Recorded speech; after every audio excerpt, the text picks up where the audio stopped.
Saw this today. I have yet to independently verify it.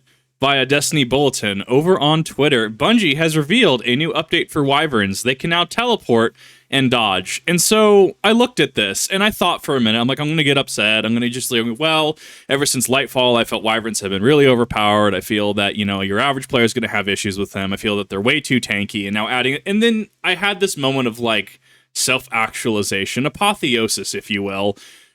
Who cares? And what I mean by that is, effectively, Destiny has gone through its Endwalker arc. It's gone through its final shape. It's gone through, Avengers, Infinity War Endgame. It's gone through Endwalker, Final Fantasy XIV style. The Witness has, for all intents and purposes, been dealt with. So at the end of the day, why should I care? Why should people care? And this is really interesting to note because Destiny has a few problems. I thought after Lightfall, Lightfall aside, many good creators like Bricky, other creators like Dado, Astacross, etc., they go over how Lightfall wasn't exactly the best, balancing bugs, issues, connectivity, etc.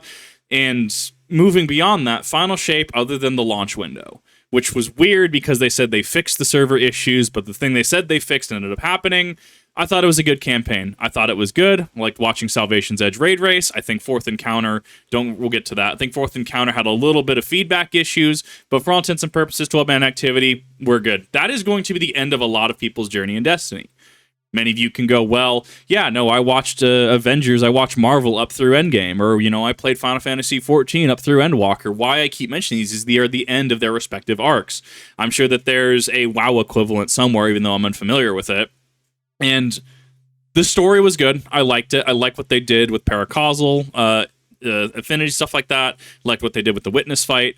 And it was good. It is a good note to end on. Yes, we do have the post-seasonal stuff, like the Vex are doing some weird things. We're going into the Scorn. We also go back to Oryx's Dreadnought. But for a lot of people, it's going to be the end. The people that still play Destiny, yes, this is going to be something that people in chat are already going, yeah, this is going to be kind of dumb, because why did they need dodge and teleport?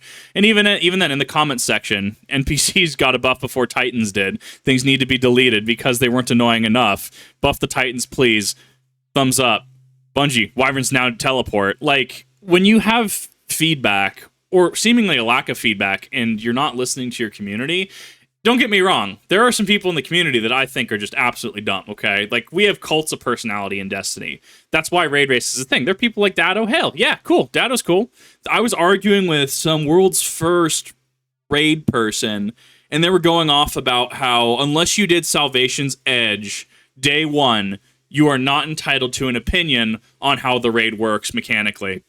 And, like, I understand where this person's coming from, right? I don't remember the name, they're inconsequential, but I'm bringing up this argument because this is a problem with Destiny and elitism. You have a person that is gatekeeping. Oh, well, you're not allowed to have an opinion, right? Okay, so what you're trying to do is get everyone that ran day one, and you're trying to have them agree with you, confirmation bias, that Fourth Encounter was awful from a learning perspective. I stopped at Encounter 1. My team just wasn't going to do it, and that's fine.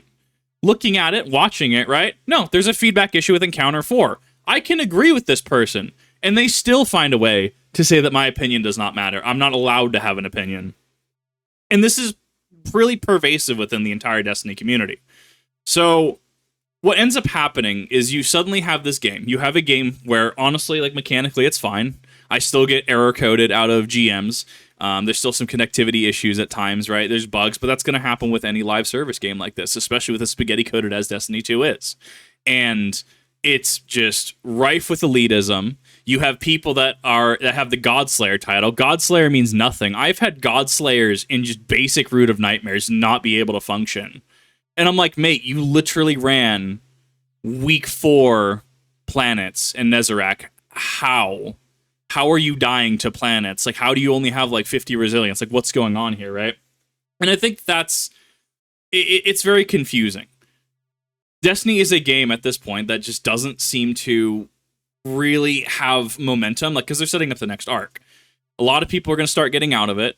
You're going to have these cults of personality that are further going to polarize the community. And because of this elitism and gatekeeping, you're going to have less and less people be interested in the game. I've had to explain to friends who are interested in Destiny, like, hey, Kip, you play Destiny, what's it like? And I explain to them what I do, why I run raids, the weapons I get, the grind to that. And they're like, this is god-awful. And I've said for a number of months that Destiny has had an issue with getting new players in. When you have a live service game, well, any game, but a live service especially, and you have a problem getting people in the door, getting people interested, getting people motivated to play the game, and you're scaring off a lot of new players, what's left at that point? How many times have they modified Crucible MMR? You can modify Crucible MMR, you can tweak it as much as you want. If you still have the same size player base, eventually it's going to mean nothing. And from the gatekeeping perspective, you could even argue that I'm guilty of it, right? If somebody's running Root of Nightmares, right, and we're 4 hours in, I say, I'm not doing this, okay? No one should ever take 4 hours to do Root of Nightmares, because we have guides and stuff, right? We have guides, we get Sherpas, etc. No one should ever take 4 hours, if people know what they're doing, to run Root of Nightmares.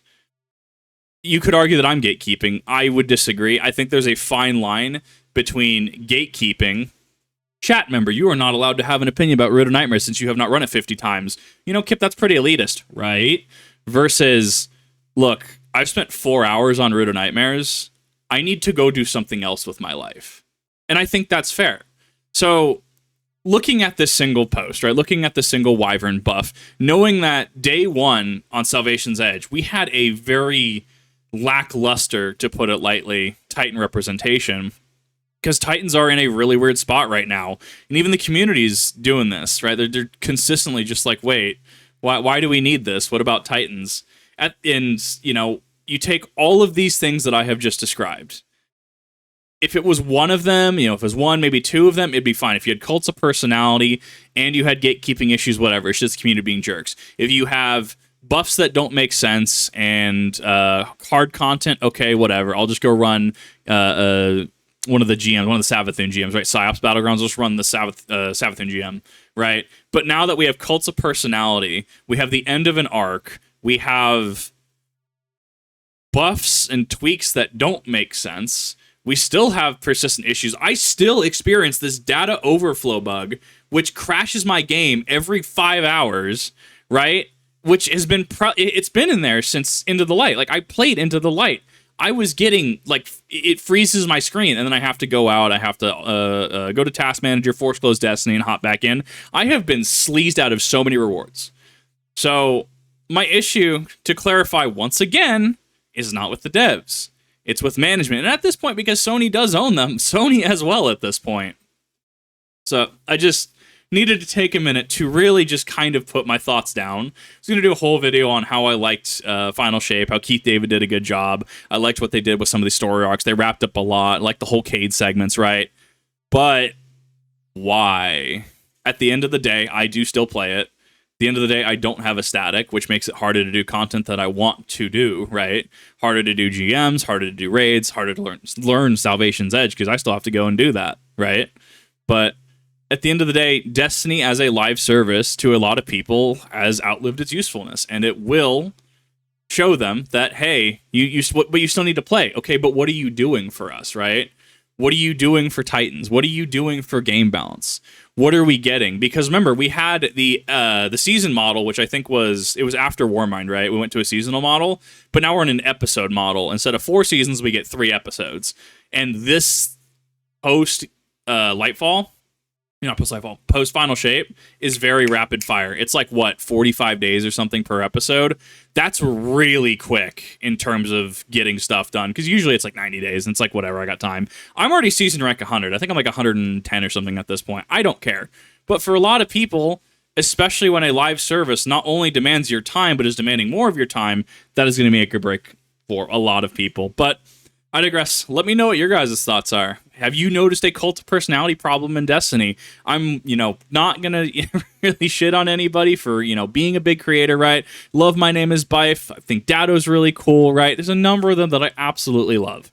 And, I want them to succeed. I want them to play a game and play a story that they love and that they can do as a job and continue to succeed with it. I have issues when we have just cults of personality that actively want the game to be harder and then complain when the game's harder but not in the ways that they want. I'm curious what your guys' thoughts are on some of these buffs. I'm curious if you've also experienced the data overflow bug.